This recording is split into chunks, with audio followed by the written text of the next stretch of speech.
మాది కాదు ఓకేనా. అందరికీ నమస్కారం. తర్వాత ఈరోజు జరిగిన ఈ ఎలక్షన్, మొన్న జరిగిన ఎలక్షన్ కానీ ఈరోజు జరిగిన కౌంటింగ్ కానీ చూస్తే ఇది మొత్తంగా ప్రజా విజయం. మొత్తం మా కూటమి సభ్యులంతా, తర్వాత మా జిల్లాలో ఉండే ఎమ్మెల్యేలు, మిగతా వాళ్ళందరూ సమిష్టి కృషి ఇది. తర్వాత ఒక్కటి, జగన్మోహన్ రెడ్డి గారు ఎప్పుడు దేవుని స్క్రిప్ట్ అని చెప్తుంటారు కదా, అతనికి వచ్చిన సీట్లు వచ్చి 11. ఇక్కడ నామినేషన్లు ఎన్ని పడినాయి? పులివెందుల్లో 11, ఒంటిమిట్టలోనే 11 పడినాయి. అంటే ఇది దేవుని స్క్రిప్ట్. 11 నామినేషన్లతో వేసి అతను డిపాజిట్ కోల్పోవడం, ఇది దేవుని స్క్రిప్టు. ముఖ్యంగా ఈ విజయానికి ప్రధానంగా నేను 4 కారణాలు చెప్తా. ఒకటి, చంద్రబాబు నాయుడు గారి ఈ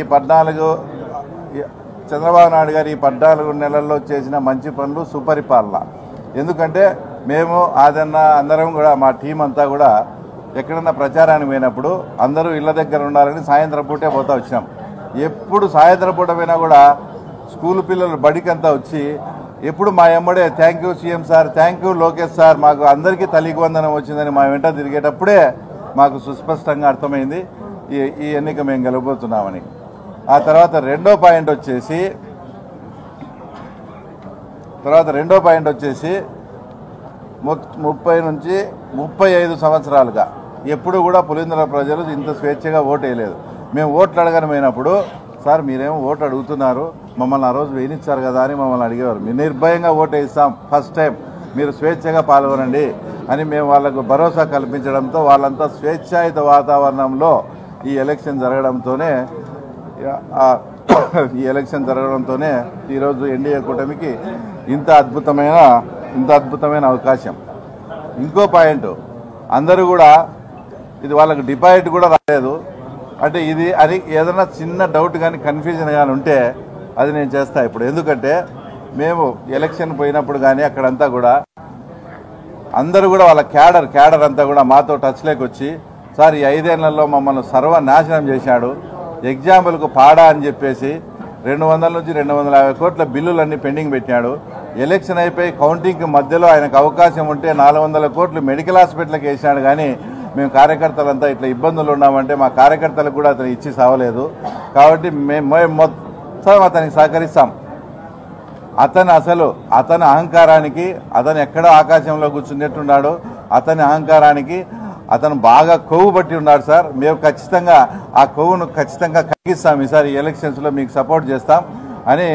ఇంకా అసలు నేనన్నా ఆయనకు అని చెప్తానా, వాళ్ళు మాట్లాడిన మాటలు కానీ as it is Jaganmohan Reddy కానీ వినిపిస్తే ఆయన ఆత్మహత్య చేసుకుంటాడు. అలాంటి పదజాలము పులివెందుల వాళ్ళ క్యాడర్ వాడి నాకు సపోర్ట్ చేసినందువల్లనే ఇప్పుడు ఆ తర్వాత ఇంత అద్భుతమైన విజయం. తర్వాత ఇక్కడ 4వది ప్రధానమైన పాయింట్ ఏంటంటే, అక్కడంతా కూడా అరటి రైతులు మొత్తం. అంటే పులివెందుల మండలంలో ఎక్కువ అరటి రైతులు. అక్కడ ఎర్రబల్లె చెరువు అనేది ఒకటి చాలా ఇంపార్టెంట్. చిన్న పని చేస్తే కూడా ఆ తర్వాత ఆ ఎర్రబల్లె చెరువు నిండుతుంది.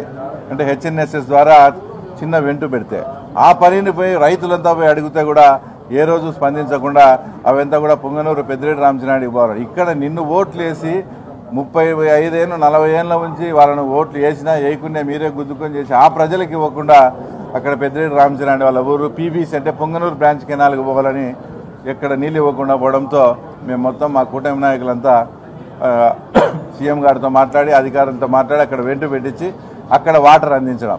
ఈ 4 కారణాల వల్లనే మేము ఊహించిన దానికన్నా కూడా తర్వాత ఎక్కువ మెజార్టీ ఈరోజు ఆ తర్వాత అక్కడ వచ్చింది.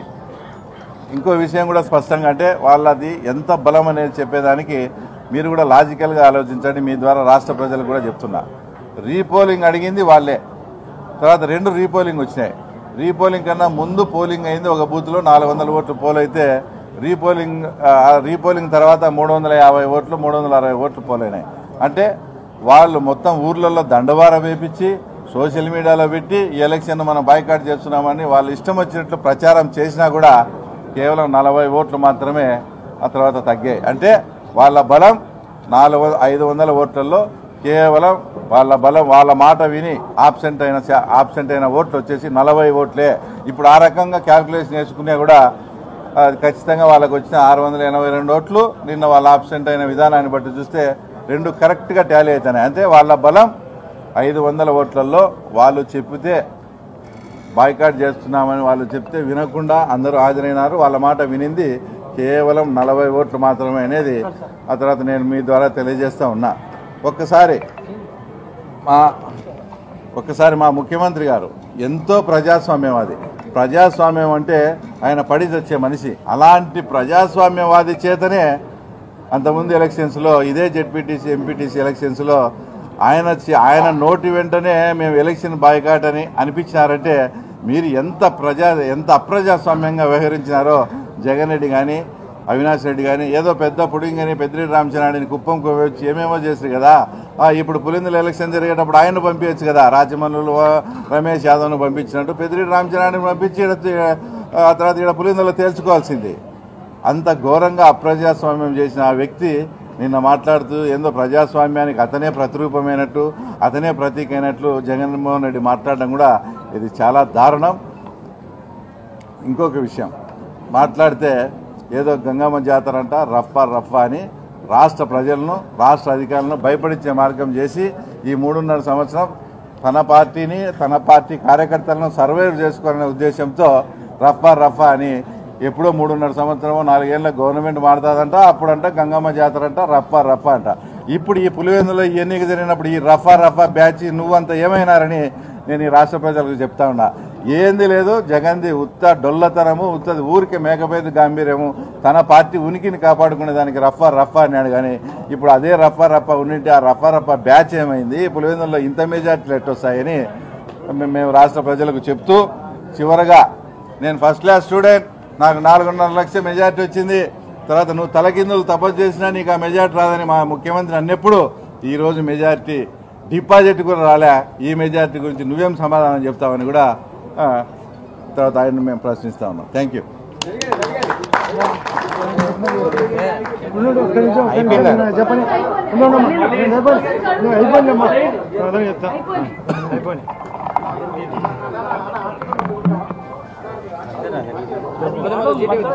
అందరికీ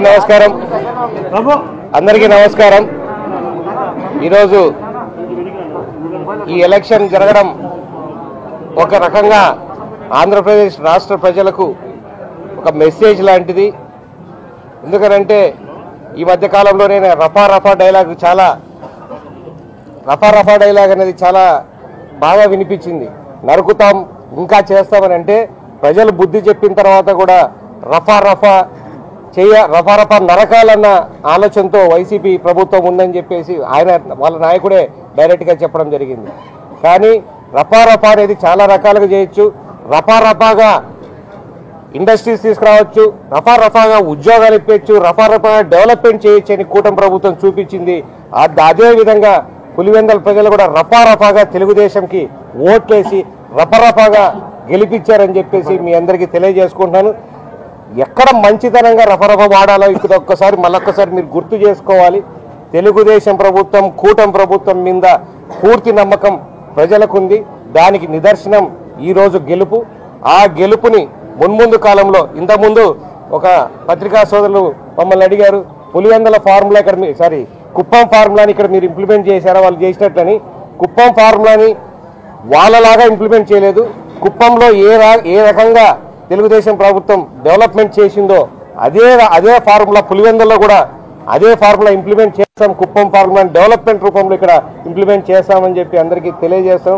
మరొక్కసారి ఈ ఎలక్షన్కి సహకరించినటువంటి మీడియా మిత్రులందరికీ, తెలుగుదేశం కార్యకర్తలందరికీ, ప్రతి ఒక్కరూ కష్టపడిన వాళ్ళందరికీ ధన్యవాదాలు తెలియజేసి, ఎందుకంటే నేను కూడా కొంచెం యాక్టివ్గా పార్టిసిపేట్ చేసిన నాతో పాటు తిరిగిన ప్రజలందరికీ కూడా ధన్యవాదాలు తెలియజేసుకున్నాను. Thank you very much.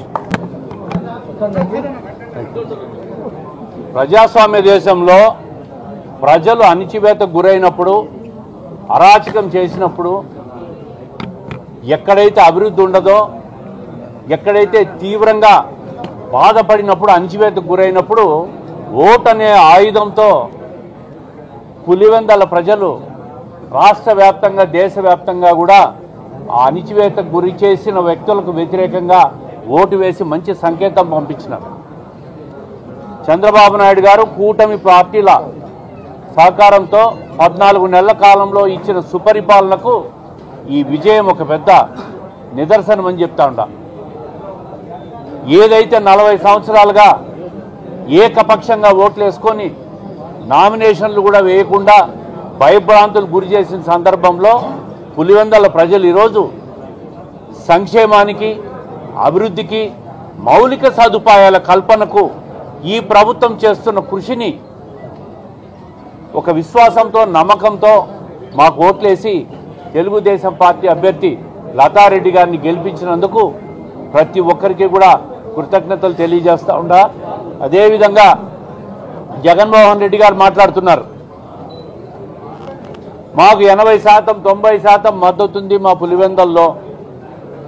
రాష్ట్రంలో అధికారాన్ని దుర్వినియోగం చేసి పోలీసులు అడ్డం పెట్టుకొని గెలిచారు, రిగ్గింగులు చేసుకున్నారని చెప్పి తెలుగుదేశం పార్టీ మీద మాట్లాడుతున్నారు.